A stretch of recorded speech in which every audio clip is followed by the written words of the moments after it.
No gritaban por ayuda. Gritaban para no olvidarse de que existían. En algún rincón del subsuelo europeo, bajo los cimientos de castillos que aún hoy se erigen como símbolos de poder, existen huecos tallados en la piedra que no fueron hechos para albergar vida, sino para extinguirla lentamente, sin dejar cadáver, sin dejar nombre, sin dejar culpa.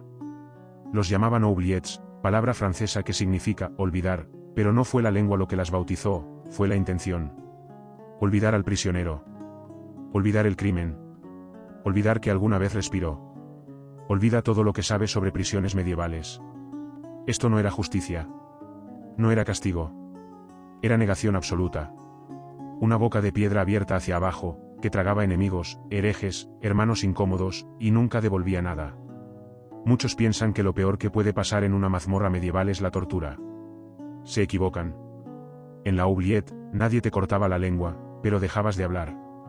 Nadie te quemaba los ojos, pero te quedabas ciego. Nadie te quebraba los huesos, pero te deshacías por dentro. Hoy descenderemos a uno de los rincones más crueles de la historia. No para regodearnos en el morbo, sino para entender lo que sucede cuando el poder no necesita testigos. Y si estás aquí buscando respuestas donde la historia enterró el horror, suscríbete. Aquí no contamos cuentos, desenterramos confesiones. El diseño del olvido. En la arquitectura del horror, la oubliette fue una obra maestra. No tenía barrotes, no tenía verdugos, no necesitaba instrumentos de tortura.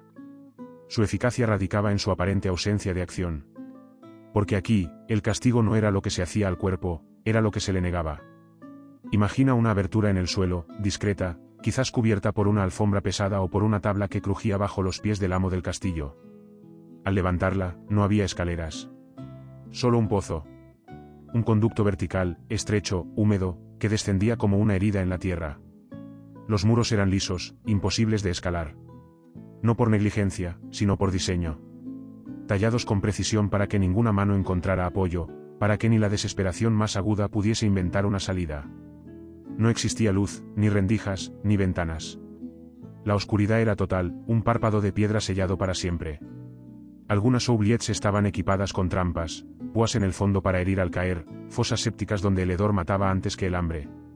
Otras ampliamente dejaban al prisionero de pie en una celda tan estrecha que ni siquiera podía acostarse. No se trataba de infligir dolor físico inmediato, sino de permitir que la mente del reo se convirtiera en su propio verdugo. Y antes de que pienses que esto es una anomalía medieval, pregúntate, ¿qué estructuras modernas existen para desaparecer a alguien sin mancharse las manos? La lógica es la misma. Solo cambia el decorado. Construir una oubliette no era tarea común. No todos los castillos podían costearla. Requería albañiles expertos, ingenieros que supieran tallar el vacío sin que se desplomara el mundo encima. Era una inversión, en miedo. No aparecen en planos oficiales, ni en registros de construcción. Estas prisiones se escondían incluso de la historia. Cavadas entre los cimientos, eran los secretos más íntimos del poder feudal. Y como todo secreto, su fuerza residía en el silencio. Los señores que las mandaban a construir no las utilizaban a diario. Su eficacia no dependía de la frecuencia, sino del mito. Bastaba con que alguien desapareciera una vez, para que todos supieran que podían ser los siguientes. Familiares ambiciosos, clérigos díscolos, amantes traicionadas, sirvientes demasiado curiosos, todos podían terminar ahí, en ese abismo sin eco, donde ni la muerte se atrevía a anunciarse con ruido. El descenso era brutal, pero meticulosamente orquestado. Algunos eran empujados sin aviso, otros bajaban lentamente mediante cuerdas o poleas, prolongando la agonía del saber. Una caída de 5 metros sin ver el fondo, sin saber si habría suelo o estacas, era ya un castigo psicológico antes de que el hambre se hiciera presente. Una vez abajo, comenzaba el verdadero infierno. Nadie entraba a una oubliette sabiendo cuánto tiempo viviría. Pero todos sabían que no saldrían. El cuerpo humano está diseñado para resistir el dolor. Para sangrar, para romperse y aún así, levantarse. Pero no está hecho para el vacío. Y una oubliette era eso, un vacío perfecto. Al caer, el primer enemigo era el silencio. No el de una noche tranquila, sino el absoluto. El que hace que tus propios latidos se vuelvan insoportables. El que te recuerda, cada segundo, que estás completamente solo, incluso si gritas. Las primeras horas eran de incredulidad. La mente buscaba patrones, una explicación, una salida. Pero en un espacio sin luz ni sonido, sin marcas ni referencias, el tiempo perdía forma. Lo que comenzaba como un día, pronto se diluía en una eternidad sin relojes. Los que recibían comida, cuando la recibían, encontraban pan duro, agua encharcada, a veces arrojada como si se alimentara a un perro invisible. Pero no era para mantenerlos vivos, era para prolongar su deterioro. Los más afortunados morían pronto. Los demás se deshacían en cámara lenta. La postura forzada, la humedad que se filtraba por los huesos, la piel que se abría con el roce constante de la piedra. Las uñas dejaban de servir como defensa, y empezaban a ser usadas para rascar, no la roca, sino la memoria. Muchos empezaban a hablar. A gritar nombres. A cantar.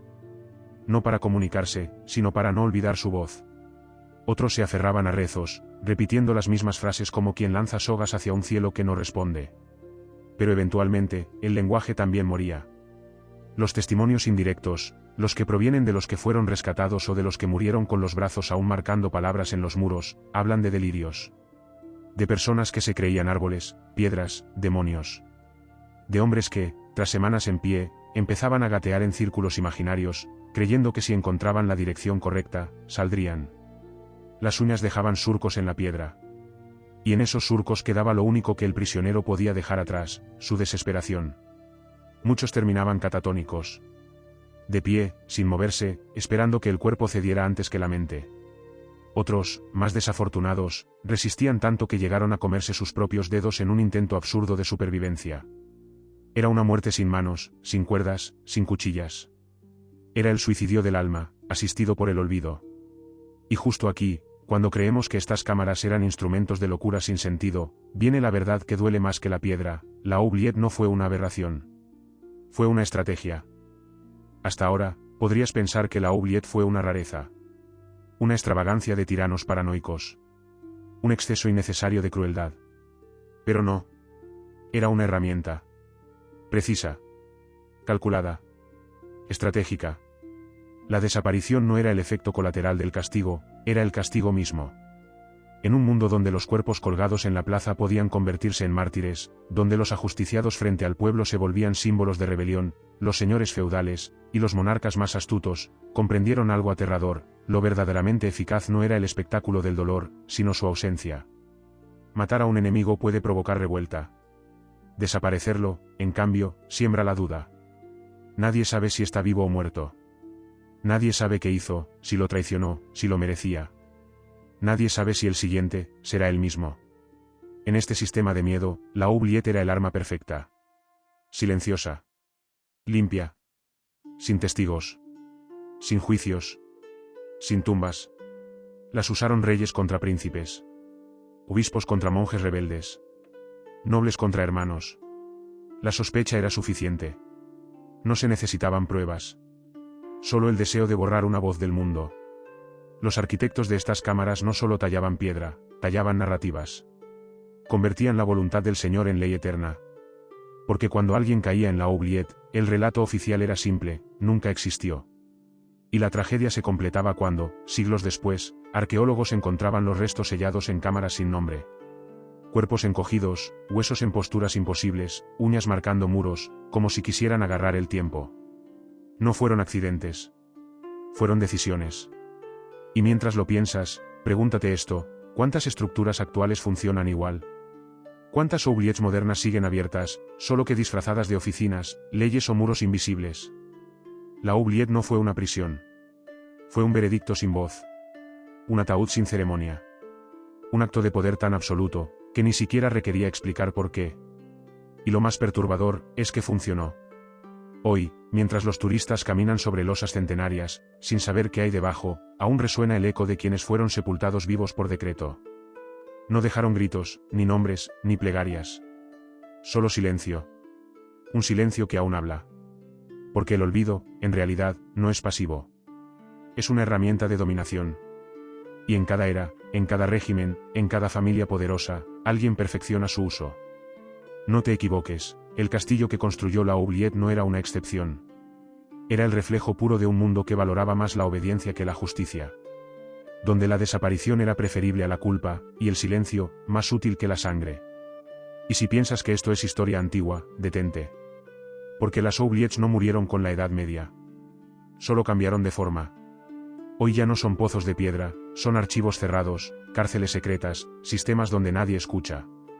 Y tú, si el poder decidiera que tu voz incomoda, ¿cuánto tiempo crees que tardarías en ser olvidado? Si esta historia te golpeó donde no hay armadura, suscríbete. Aquí no perdonamos al olvido. Lo enfrentamos.